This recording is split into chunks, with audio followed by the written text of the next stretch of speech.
اللہ کے پیارے حبیب صلی اللہ علیہ وسلم نے فرما دیا ما عبدناک حق عبادتک، اے اللہ ہم نے آپ کی عبادت نہیں کی جیسے کہ کرنی چاہیے تھی۔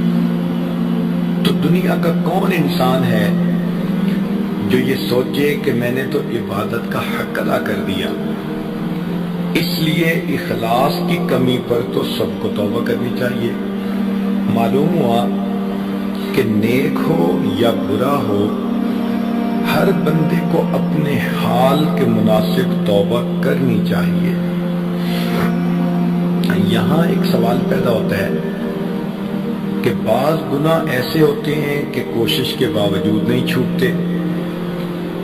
جو نوجوان انوالو ہوتے ہیں کہیں، وہ سوچتے ہیں جی کہ ہم تو اس کو چھوڑ ہی نہیں سکتے۔ تو بھائی ہمارے لیے چھوڑنا مشکل ہے، اللہ تعالیٰ کے لیے تو چھڑوا دینا آسان ہے۔ ہم اللہ تعالیٰ کی رحمت پہ امید رکھیں اور دعا مانگیں کہ اے پروردگار آپ ہمیں گناہ کی ذلت سے بچا لیجئے، آپ ہمیں طاعات کی عزت عطا فرما دیجئے۔ اور سچی بات تو یہ ہے کہ جب نقصان کا ڈر ہوتا ہے تو پھر انسان آسانی کے ساتھ گناہوں کو چھوڑ دیتا ہے۔ مثال کے طور پر بچھو سے ڈر ہوتا ہے کاٹنے کا، کوئی بھی قریب نہیں جاتا۔ سانپ کا ڈر ہوتا ہے، کوئی بھی قریب نہیں جاتا۔ بجلی کا ڈر ہوتا ہے، کوئی بھی اس کو انگلی نہیں لگاتا۔ آگ سے ڈر ہوتا ہے، ہر بندہ دور رہتا ہے۔ تو جس طرح دیکھنے میں سانپ کتنا خوبصورت ہے مگر ہم نے کبھی بھی اس کو نہیں پکڑا، اس لیے کہ ہم سمجھتے ہیں کہ اگر سانپ نے ڈس لیا تو موت واقع ہو جائے گی۔ اسی طرح مومن کے دل میں یہ یقین آ جاتا ہے اگر میں نے کبیرہ کو کر لیا تو میری روحانی موت واقع ہو جائے گی۔ تو اس طرح انسان گناہوں کے تقاضے کو دبا سکتا ہے اور نیکی کی زندگی گزار سکتا ہے۔ دوسرا عمل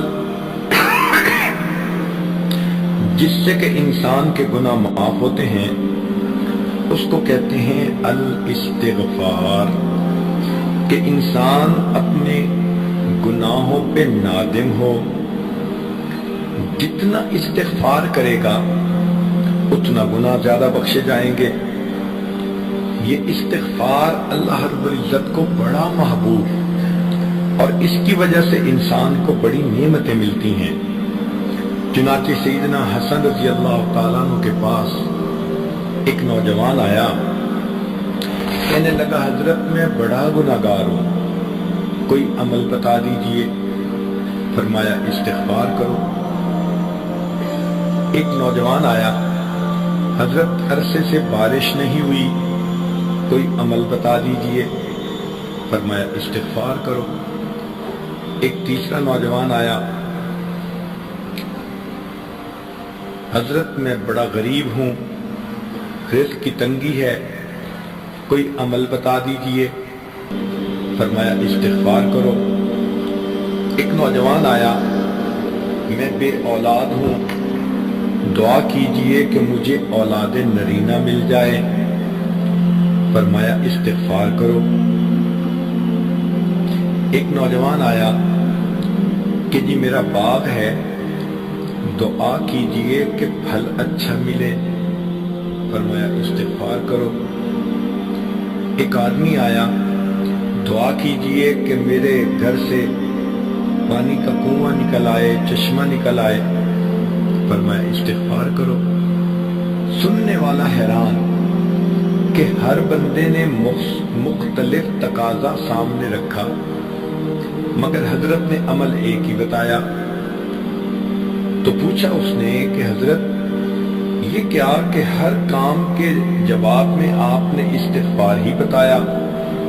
تو حسن رضی اللہ عنہ نے فرمایا کہ دیکھو یہ میں نے خود نہیں کہا بلکہ اللہ رب العزت نے قرآن مجید میں ارشاد فرمایا فَقُلْتُ اسْتَغْفِرُوا رَبَّكُمْ إِنَّهُ كَانَ غَفَّارًا يُرْسِلِ السَّمَاءَ عَلَيْكُمْ مِدْرَارًا۔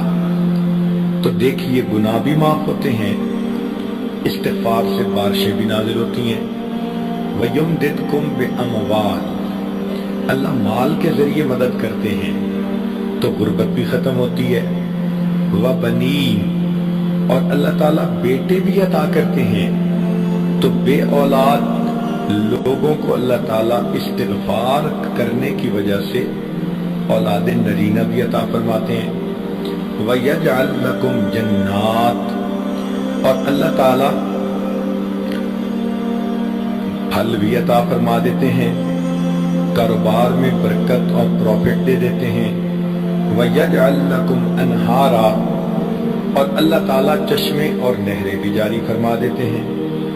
تو دیکھیے استغفار ایک عمل ہے، اس کی وجہ سے کتنی نعمتیں مل جاتی ہیں۔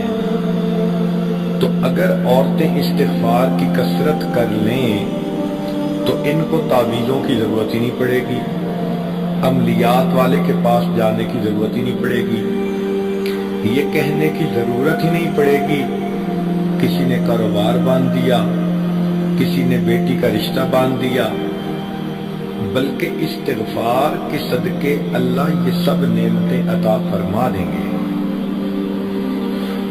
استغفار ہر بندے کے لیے کرنا ضروری، نیکی کرے تو بھی استغفار کرے۔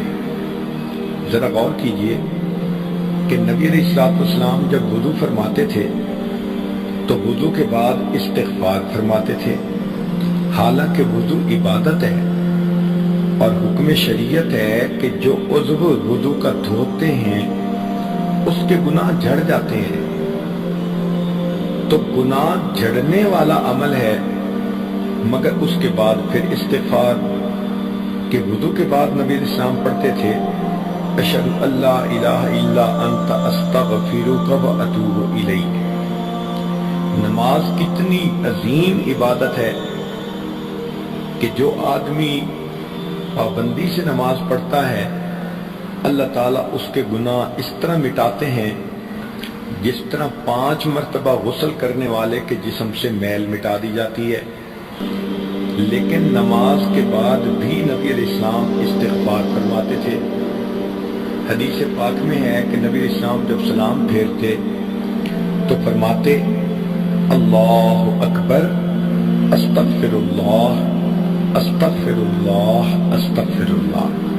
اس کا معنی کیا ہوا کہ بندے نے تو عبادت کی پھر استغفار، تو علماء نے کہا کہ اس کا معنی یہ ہے کہ اے اللہ میں نے اپنی طرف سے تو عبادت کی مگر یہ اس معیار کی نہیں ہوئی جو آپ کی شان کے مطابق ہو، لہذا یہ عبادت اب جیسی بھی ہے اس کو رد نہ کیجئے، اللہ پلیز قبول کر لیجئے، پلیز قبول کر لیجئے، پلیز۔ تو 3 مرتبہ استغفار کا مطلب ہے کہ ہم اللہ رب العزت کے سامنے عاجزی کر رہے ہوتے ہیں کہ جیسی بھی عبادت ہے اس کو قبول فرما لیجئے۔ تہجد کے بعد استغفار کانوا قلیلا من اللیل ما یہجعون وبالاسحار هم یستغفرون۔ تہجد کے وقت بھی اللہ والے استغفار کرتے ہیں۔ حج کتنی بڑی عبادت ہے کہ انسان اس طرح گناہوں سے پاک ہو جاتا ہے جیسے اس دن پاک تھا جب اس کی ماں نے اس کو جنا تھا۔ لیکن قرآن مجید میں فرمایا ثم افیدوا من حیث افاض الناس واستغفروا اللہ، کہ تم حج کے بعد بھی استغفار کرو۔ نبی علیہ السلام کی مبارک زندگی اتنی خوبصورت عبادت والی زندگی، پھولوں سے زیادہ پاکیزہ زندگی، مگر اللہ تعالیٰ اپنے حبیب صلی اللہ علیہ وسلم کو فرماتے ہیں فَسَبِّحْ بِحَمْدِ رَبِّكَ وَاسْتَغْفِرْهُ، آپ بھی اللہ کی حمد کیجئے اور استغفار کیجئے۔ وہ پاکیزہ زندگی جس کے اوپر پاکیزگی کو ناز ہے، اللہ تعالیٰ ان کو بھی فرماتے ہیں کہ استغفار کیجئے۔ تو ہمیں چاہیے کہ ہم میں سے ہر بندے کو کثرت سے استغفار کرنا چاہیے۔ استغفر اللہ اتنا بھی پڑھ سکتی ہیں، اور اگر پورا پڑھیں استغفر اللہ ربی من کل ذنب واتوب الیہ تو بھی ٹھیک ہے۔ تو پہلا عمل توبہ کرنا اور دوسرا عمل استغفار کرنا۔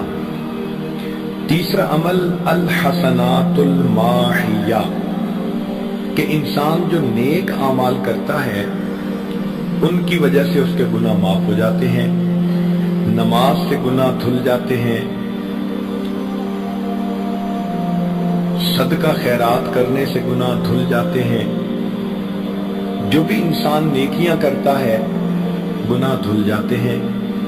حدیث پاک میں فرمایا الاسلام یحدم من کان قبلہ، کہ اسلام جو بندہ لے آتا ہے تو کلمہ پڑھنے سے پچھلی زندگی کے سارے گناہ معاف۔ ایک جگہ فرمایا کہ حج کرنے سے زندگی کے سارے گناہ معاف۔ ایک حدیث پاک میں آیا ہجرت اللہ کے لیے کرے تو پچھلی زندگی کے سارے گناہ معاف۔ بنی اسرائیل کی ایک فاحشہ عورت تھی، اس نے پیاسے کتے کو دیکھا، اس کو پانی پلایا۔ پیاسے کتے کو پانی پلانے پر فاحشہ عورت کے گناہوں کو معاف کر دیا گیا۔ یہاں پر شیطان ایک دھوکہ دیتا ہے، دل میں یہ ڈالتا ہے تم تو بے پردہ پھرتی ہو، تمہاری نمازوں کا کیا فائدہ۔ یہ بہت بڑا دھوکہ ہے بھائی۔ بے پردہ پھرنا گناہ اپنی جگہ، نماز پڑھنے کی نیکی اپنی جگہ۔ کیا پتہ نماز کی پابندی سے اللہ پردے کی بھی توفیق عطا فرما دے۔ مگر شیطان کہتا ہے تم مدرسے میں پڑھتی ہو اور تمہارے ذہنی خیالات اچھے نہیں، پڑھنے کا کیا فائدہ۔ تو اگر ہم گناہوں کو نہیں چھوڑ پا رہے تو نیکی کرنا بھی تو نہ چھوڑے نا۔ نیک اعمال نہیں چھوڑنے چاہیے۔ کپڑا زیادہ میلا ہو تو صابن زیادہ لگانے کی ضرورت ہوتی ہے۔ یہ تو نہیں نا کہ جی صابن تھوڑا ہے دھونے کا کیا فائدہ۔ بھئی جتنا صابن ہے اتنی میل تو ختم ہوگی، پھر اور صابن کا بندوبست ہو جائے گا۔ تو انسان نیکی نہ چھوڑے، گناہ چھوڑے۔ جو کچھ سنا اللہ پاک اس پر عمل کرنے والا اور ساری کی ساری انسانیت تک پہنچانے والا بنائے۔ دین کی بات پھیلانا صدقہ جاریہ ہے۔ جزاکم اللہ خیرا۔